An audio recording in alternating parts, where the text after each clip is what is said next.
Hello everyone. Um, we have already installed the Raspberry Pi operating system in the micro SD card in the previous video, and now I have inserted the MyZoerk SD card in my Raspberry Pi 5 slot. So here is everything, and now we will start to connect to the Raspberry Pi because it's now having an operating system, and I will use this data bank as a charge power for the Raspberry Pi. It's a Belkin. It's called Belkin, and I actually I like it. So I will connect my SC type port to the power of the Raspberry Pi, as you see here. Can you see that? Yes. You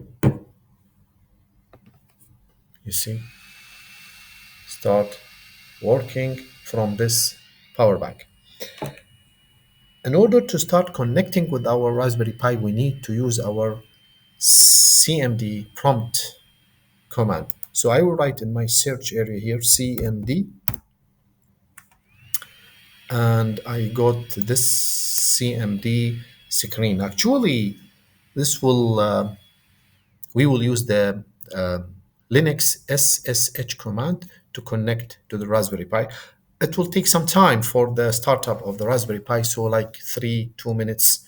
But now I will try to connect. Okay,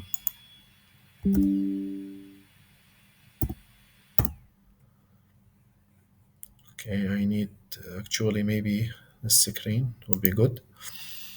So SSH. Okay, so this is the command that we will use, the next command that we will use to connect to our Raspberry Pi.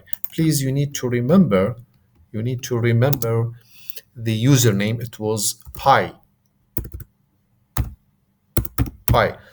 at, and the host name was Ahmed dot local. If everything going smoothly, we're gonna ask for the username and password. Are you sure you want to continue? I said yes. You see, so that means we are really connected. My password, if you remember, it was number one. If you press one, you may not see it here on the screen, and that's very normal in all. So that's cool. That means actually we have correctly logged to the Ahmed Raspberry Pi. That's a good news. I will clear the screen so you can do one thing. First step, my recommendation is sudo apt upgrade semicolon sudo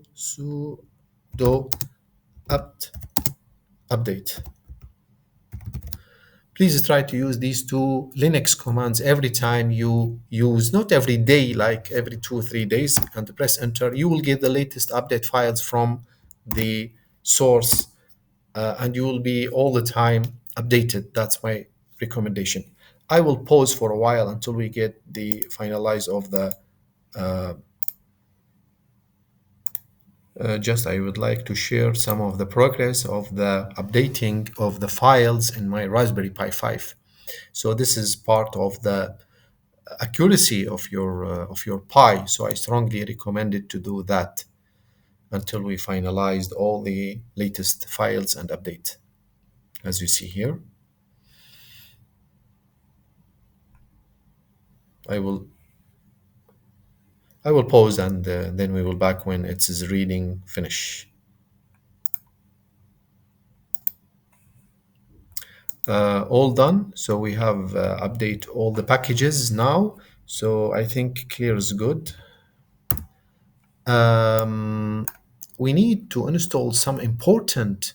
Now we are actually inside the Raspberry Pi, but we need to install some important software called VNC Viewer that will help us to handle the the inside of the Raspberry Pi as simple as possible, and it contain some IDE platforms for the Python. So let us go for VNC Viewer, download it onto my laptop, then injected this into the into Raspberry Pi. It detects that I'm using Windows. Yes, correctly. Download real VNC viewer, and it's simple program. Thank you, VNC people. Um,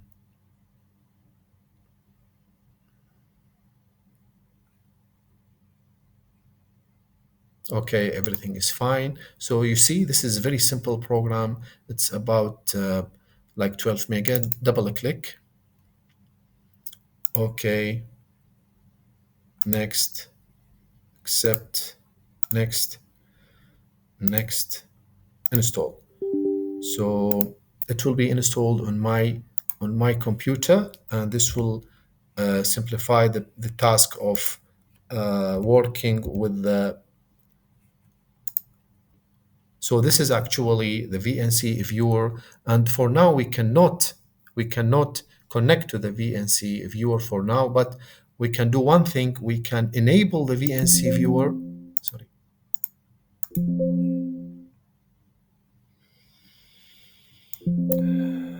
We can enable the VNC viewer from the.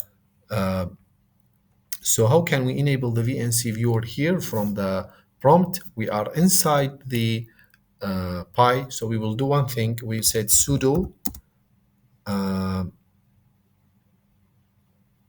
raspi dash config. Yes, enter.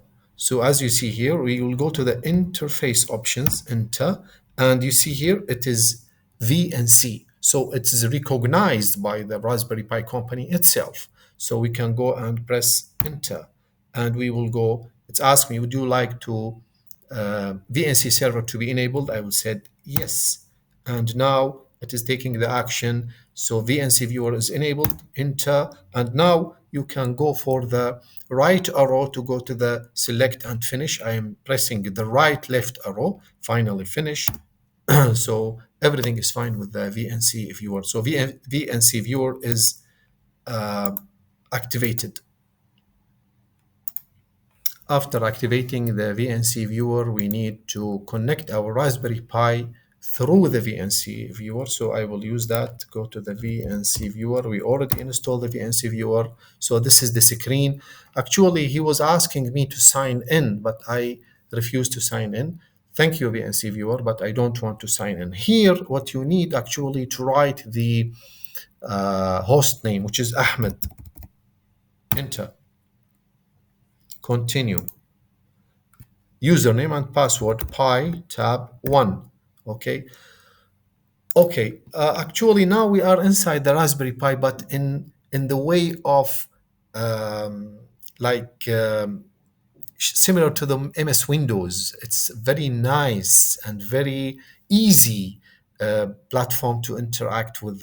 What I will first recommend is right click here on the taskbar and go for add remove plugins, CPU temperature, and say put it to the actual. I will put it to the right, then okay, press OK. So now you can see here we got 48 degree. This is the temperature of the and going down because we are using the fan.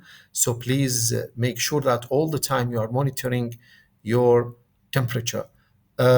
Before diving through the other details, I will shut down my Raspberry Pi. For now, we are doing a good progress. We have two options to shut down, either from the VNC viewer, go down and shut down and go for shutdown, or you can come here to the CMD and say sudo shutdown minus h now. Sudo shutdown minus h now. So it's up to you. You can shut down from the VNC viewer or you can shut down from here. So I will shut down and everything disconnected. See you next video. Thank you.